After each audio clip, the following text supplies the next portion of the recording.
Flawed Color From Mississippi to Evenhere by Jeff B. White. There's a content warning for childhood trauma, sexual assault and trafficking, and medical abuse. Discoloration. Today we're going to be discussing Flawed Color, which is chapter 1 of Blushborn. I'm going to be sharing the story behind the story and showing exactly how this was translated. Later in the week, I'll be posting chapter 1 in its entirety for you to read or listen to as you wish. As a reminder, this story is based entirely on my life and has been translated into a dark fairy tale.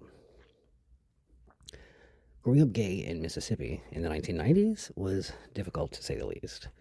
I was forced to survive bullying and constant harassment for being too emotional, for being too smart, for being too skinny, for being too gay, for being too Jeff. In the Shards of Color saga, I translated this experience into the world of Evenhere. This is a world where the sky, the trees, and the people have been drained of all pigment, trapped in a monochrome cage. In a world where vibrancy is a criminal offense. Jethrin Fry was born with a pink blush on his cheeks, stripes in his eyes, pink stains on the palms of his hands, and a bright pink streak through his black hair. What his mother called a blush, the world called a flaw. From the day he was born, the world tried to kill him. A man known as the Big Ought Medic made it clear that the child was a flaw and was to be remanded to the incinerator. But Regale, Jethrin's mother, saved him. The universal disruption. I think that at some point all of us know what it feels like to have our natural vibrancy labeled as a disruption. Like, so many of us get told that we're too loud or that we need to tone it down. And I may be wrong, but I think this is a universal thing. In today's world comes with its own challenges and difficulties for sure. And in some parts of the world, it still absolutely carries a death sentence. We do still have a long way to go here in the US, but gay kids today have a much more accepting and open-minded world to exist within than my generation had. A lot of us spent the first 20 years or longer having to hide such a fundamental part of ourselves and believing it to be so wrong, despite everything we knew to be true within ourselves. And that shit carries lasting damage. No matter how unapologetically myself I may be today, there will always be parts of me that are still held with care and with a reasonable amount of fear. Defying the deficit. Part of that fear is because I had to deal with harassment and bullying, for one, but I also survived childhood sexual abuse and trafficking. And because of those traumas that I faced as a child, it was noticed by a specific teacher that I might need to talk to a professional to seek help. There was no way I could be honest about the things that were going on in my life at the time. I was 9 and terrified. So I was diagnosed with attention deficit disorder. It would not be until years later, after I finally felt safe enough to be honest in therapy, when it was realized that I actually was not living with this or any diagnosis that I had received at the time. What I had been dealing with was childhood PTSD, and that's a totally different creature. And on the topic of attention deficit disorder, while I understand this is a valid diagnosis that affects millions, I also feel that there's a misappropriation of treatment regarding this. When you have a deficit, that means that you do not have enough of something, and if you have a financial deficit, then there's not enough money to bring your account up to an even balance. But we don't blame the bank, and we do not hold the account responsible for not filling itself when it does not have the capacity to do so. So in my opinion, if a person has an attention deficit, then it stands to reason that they are not receiving the right amount or the proper type of attention in order to bring themselves up to an even balance. I do not think that it is right to blame the child or to treat that child as if there is something wrong that needs to be fixed within them, when so often the issues are external. I do not think that we should be drugging children so that they're more compliant and malleable enough to not require the attention that they need. The pathology of problems. A kid could be failing his class, so the people who make the decisions for him decide that he needs remedial classes or a tutor. But it's likely that he could just need to be sitting closer to the front so that he could hear or see better. But instead, because he's not receiving the attention that he needs, his actual problems are pathologized. A girl could be constantly getting in trouble for disrupting class and be treated as if she has some sort of behavioral problem. But really, it is that she has finished her work and she's not being challenged because she's already retained all of the information that she can possibly get. But maybe she needs to be given stronger work and a more challenging curriculum.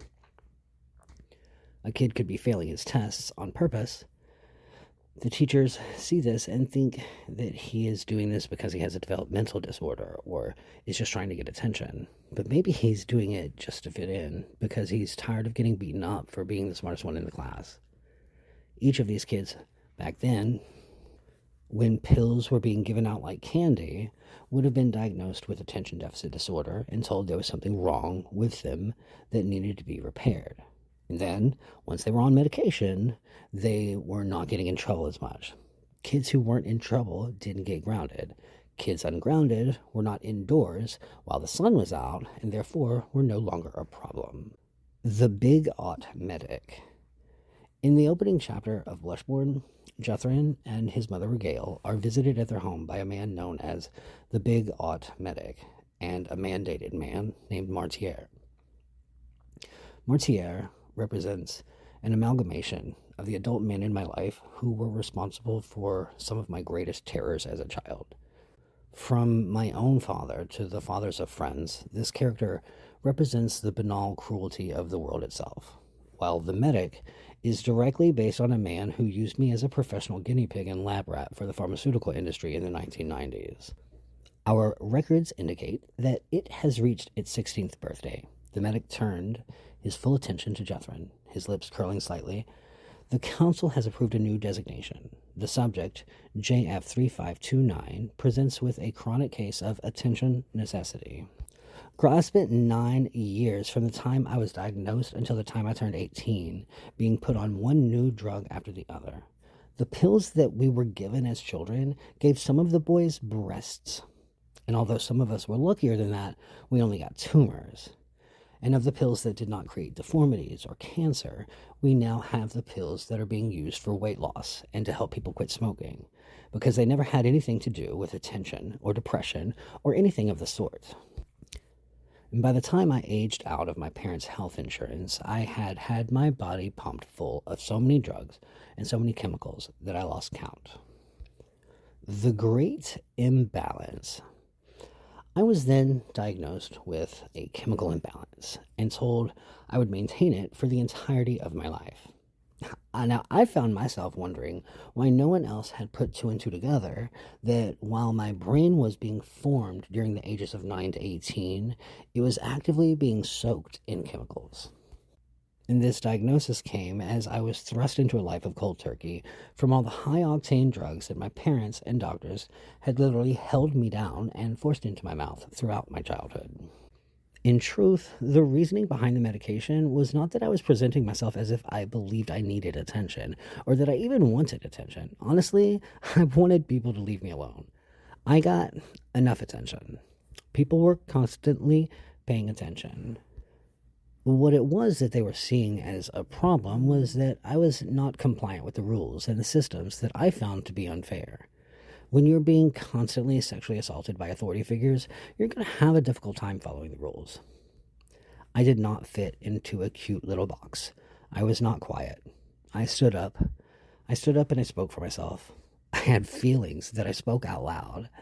I spoke. During football, no less. All of those things were mistakes. Those were the things that were wrong with me. They were what needed to be medicated out. And when that didn't work, I was just sent away. The Song of Wounds. Jethrin experiences the same forced compliance. When he refuses to take the pills that are offered him, Martier pins him down, clasps his arms with a brutal efficiency. He uses his fingers like an iron grip to pull the boy's jaw open, and the medic shoves a pill onto his tongue and then pours cold water down his throat. 1 pill a day to dull his shine. And it is this violation that causes him to erupt with a new color on his blush, indigo, This is the Song of Wounds. It stains his room and his apartment. It is what happens when the spirit can no longer contain the violation. The next day, he realizes that it was more than just his apartment that was affected. It was the entire world. It is a color that has never been seen in Evenhere, but everyone in the world already knows its name. They understand the hues and the shades. They feel the emotions that come along with it. The Song of Silence. The next day, Jethrin is forced by Mortier to go to a tavern where he's put on display. Because of his color, he is treated like a freak show. Men pay money just to look and stare at the strange oddity of a boy who possesses vibrancy. While there is no physical contact, Jethrin feels the intense violation nonetheless. In this moment, he triggers a second color, Cobalt, the Song of Silence. This color touches the people in the world until the flames are burning in shades of cerulean. And no longer able to hide himself, he flees to protect his mother, and that is when his journey truly begins. Find your colors. I'm sharing these things because I want you reading this right now, to see that your vibrancy is not a flaw. I wrote Blushborn because this is the book that I needed to read when I was 9 and terrified. And because whatever those little gay kids are going through today, I need them to know that their intensity and their feelings are not a failure. The world may try to give them something to dull themselves, but sometimes that little bit of sparkle, that's the only thing that can actually restore everything around them. So, whether you are dealing with a world that is trying to force the monochrome on you by blocking your rainbows in June, or you're facing a more metaphorical gray of a society that demands you just stay silent, the answer is still the same. Girl, find your colors.